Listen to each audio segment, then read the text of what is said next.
Маңдай сүйегі ос фронтале деп аталады.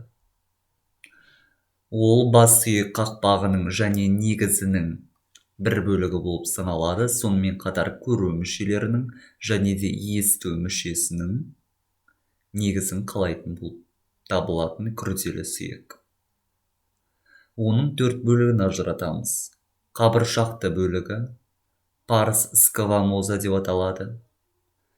Жұп көз шаралық бөлігі, партес орбиталис деп аталады. Және тақ мұрындық бөлігі, парс назалис деп аталады. Қабыршақты бөлігінің сыртқы және ішкі беттерін ажыратамыз. Сыртқы беті фациис экстерна деп аталады. Қабыршақты бөліктің эмбриональдық даму барысында екі жарты бөліктің бір бөлікке қосылған кезден қалып қойған жікті көреміз. Ол жікті метопикалық жік, сутура метопика деп атаймыз.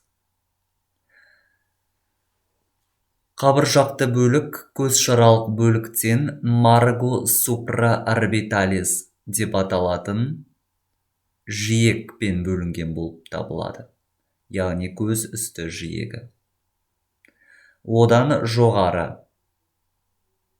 біз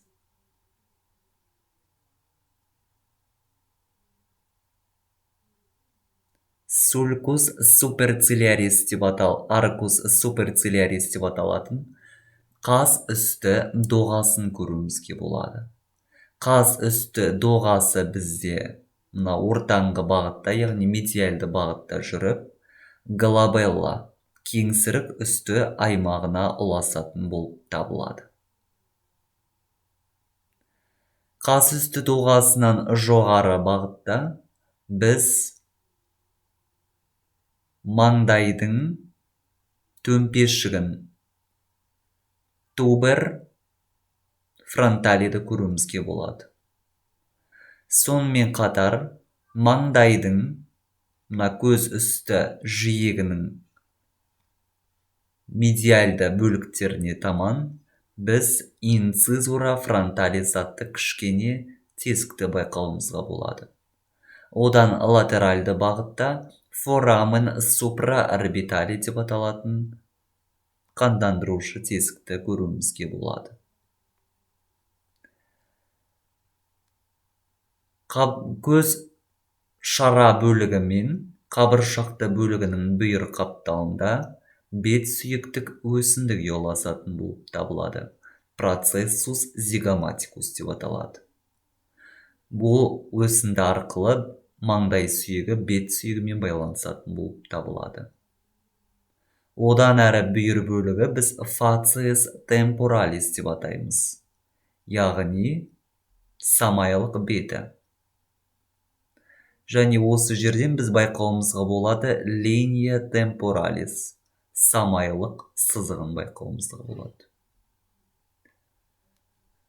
Маңдай сүйегі қабыршағының ішкі бөлігі немесе милық беті фациис интерна, сеуфациис церебралис. Бұдырлы келген саусақ батыңқылары, импрессионис дигитата және де артериялардың жүлгелері сульци артериозияларды көруімізге болады. Сонымен қатар оның ортаңғы бөлігінде біз байқаймыз криста фронталис атты маңдайлық қырқаны. Маңдайлық қырқа ол жоғары бағытта екіге бөлінеді. Және де сулькус синус сагиталис супериор. Жоғарғы сагитальды қойнаудың жүлгесін түзетін болып табылады. Төменгі бөлігінде маңдай сүйегі торлы сүйекпен беттесетін бөлігінде форамен цекум атты соқыр тесікті түзетін болып табылады. Дәл осы тесік арқылы мұрын қан тамырлары мына маңдай сүйегінің ішкі қапталына өтетін болып табылады. Көз шаралық бөлігі. Partes orbitalis деп аталады. Екі бетін ажыратамыз. Орбитальды беті, facies orbitalis, және церебральды беті, facies cerebralis, немесе милық беті деп атаймыз. Көз ұялық бетінде біз байқаймыз fossa glandula lacrimalis, көз жасы безі ойысы. Одан медиальды бағытта қарай fovea trachlearis атты шығырлы шұңқыршаны көруімізге болады. Дәл осы шұңқыршаның ішінде көз шарасы бұлшық еттерін ұстап тұрушы блок ретінде спина трахлеарис атты кішкенелеу қылқанды байқауымызға болады. Милық бетіне келетін болсақ, facies cerebralis, онда біз impressiones digitata, яғни саусақ батыңқылары немесе юга церебралияны байқауымызға болады. Сонымен қатар онда артериялық жүлгелер орналасады.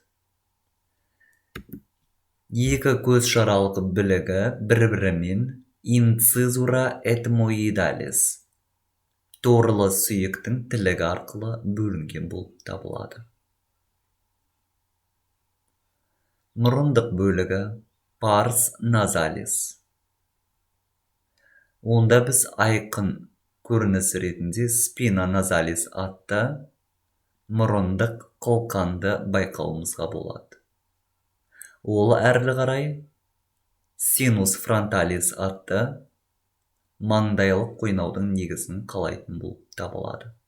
Және де дәл осы incizura etmoidalis аймағына торлы сүйек келіп бекиді, және де мына маңдай сүйектің мұрындық бөлігі торлы сүйектің лабиринтінің жоғарғы бөлігін жауып орналасатын болып табылады.